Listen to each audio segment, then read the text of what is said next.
Hello friends, today we'll be looking at these counterfeit Philips Ultinon Pro 9200 HL LED H4 headlights. This product was sent in from a fan who was unfortunately scammed buying these online. Let's look at the front of the box. The prints look slightly off. This hologram, very convincing. Side of the box, you can see the prints looks very Chinese, not like an actual Philips product. The rear of the box looks very AliExpress-like. It's interesting, not for road use. And on the other side, mentions air boost.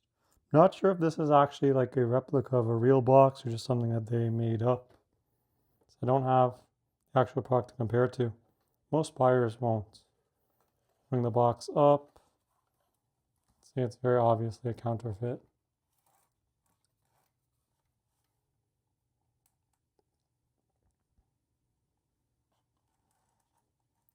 I was told that it was shipped like this. There was no manual or additional packaging. And the bulbs are just loose in the box like this.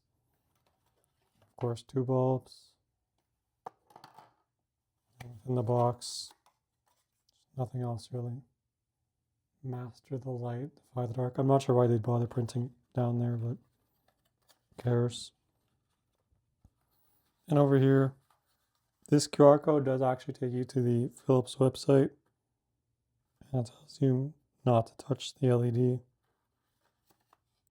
What's interesting to me is these bulbs have no driver, but this is apparently a direct copy of the official design. We'll get the box out of the way. Look at the bulbs individually. Notably, this did come with the prong bent slightly. It's probably from it rattling around in the box. The bulb itself, it does have that cover for the low beam, so that the low beam does point downward toward the road. There is some sort of QR code on this. It does say 12 or 24 volt, 18/18 watts. So I guess low and high beam are both 18 watt. Which doesn't really make sense. I'm not sure. Maybe the LEDs are identical. Only one is driven at a time. The other side, there's these two Phillips head screws. Ventilation hole, but only on this one side. I guess this side is effectively going to be the top, so it sort of makes sense. We expect holes on the other side for air to flow through. And then looking at the top of this, so what's interesting is this does appear to be copper colored. So it's unclear to me if this is just something that's painted or stuck on, or if the PCB has like a copper layer in it, which is very important, as the LED diodes are directly on PCB, and normal PCBs are made of something like fiberglass, which does not conduct heat well. So now try and take this apart. We're going to remove these two Phillips head screws. Not sure how easy this will come apart because the bottom does appear to be coated in this goop.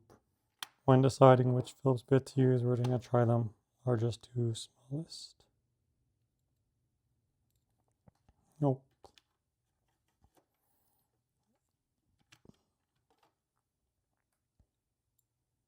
Yep.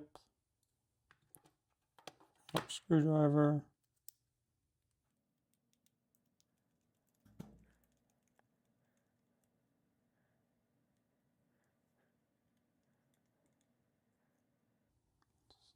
Screw number one. Oh, then I went all the way through to the other side.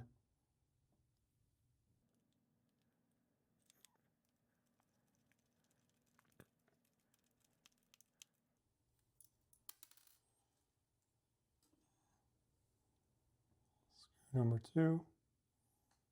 Identical to screw number one. Yep. Housing may be filled with glue. Got a flathead screwdriver.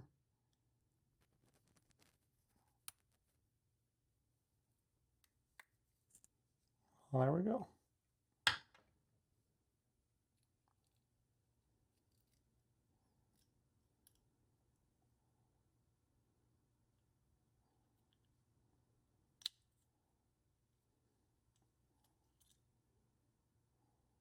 Okay. Interesting. So on this side, we just have some fins here. On this side, we have an actual fan. Interesting.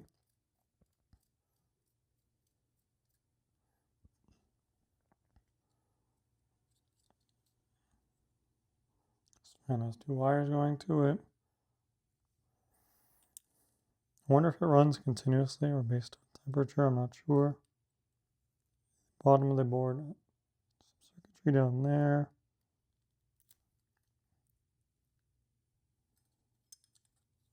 It has more than 3 wires going to it. Interesting.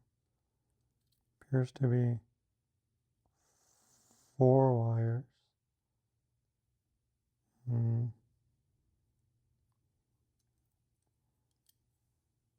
Thankfully, everyone uses English in the world for PCB design. So we have the GND for ground, VIN, maybe voltage in.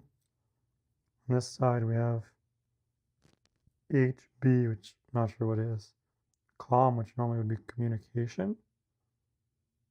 Interesting.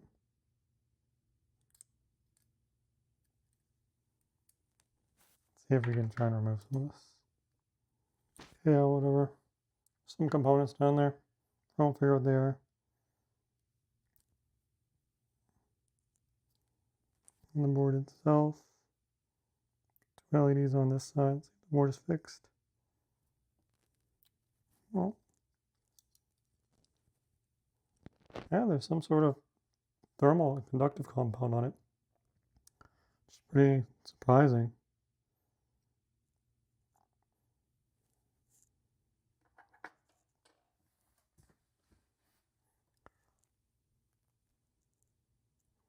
Chips have no identifying mark on it.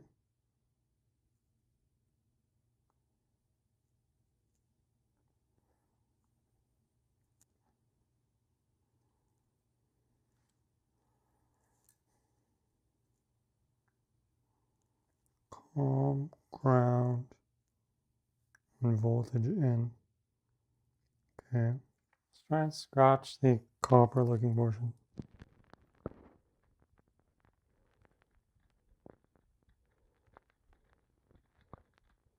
It does appear to be some sort of genuine metal layer in the PCB. Oh. Try and scratch the top edge.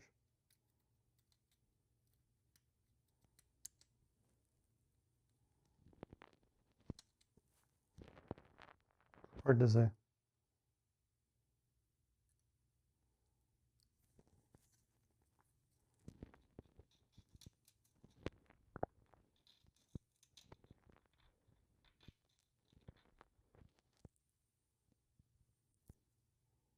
It does look to be metal, but the whole thing obviously can't be metal.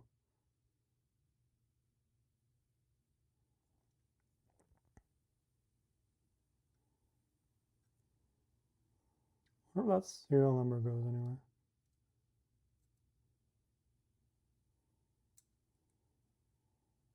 Okay, now back together. And for fun, we'll try and run in the car. So my current Phillips bulbs have this funky adapter cable that goes to the bulb, and then a cable that plugs into the traditional H4 connector. Whereas the replacement bulb just plugs directly in. So pull out the cable. See right there, we'll plug in our new bulb.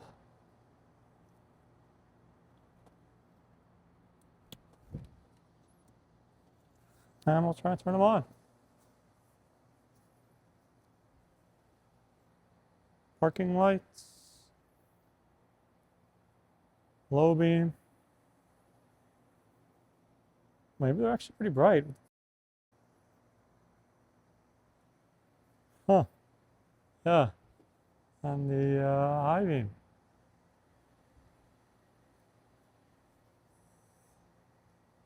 Low beam. High beam. And if we cut up close here,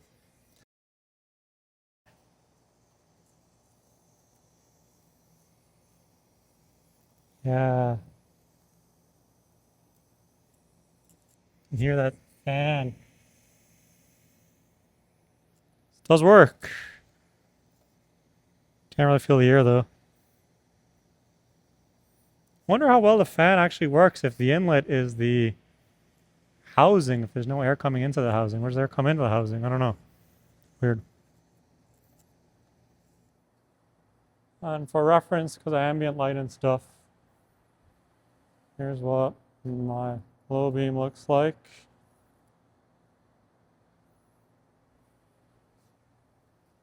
High beam. So quite hard to compare actually. Could be about the same. These unfortunately don't have a fan. This design just has a passive heatsink. Fixed passive heatsink right here. And the idea is that the control logic is in this separate module, so like distributes the heat between here and the bulb itself. But I'd much rather a fan personally.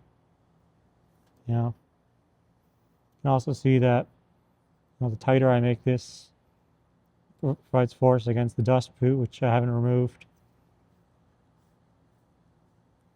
which fights the spring that's holding the bulb in place.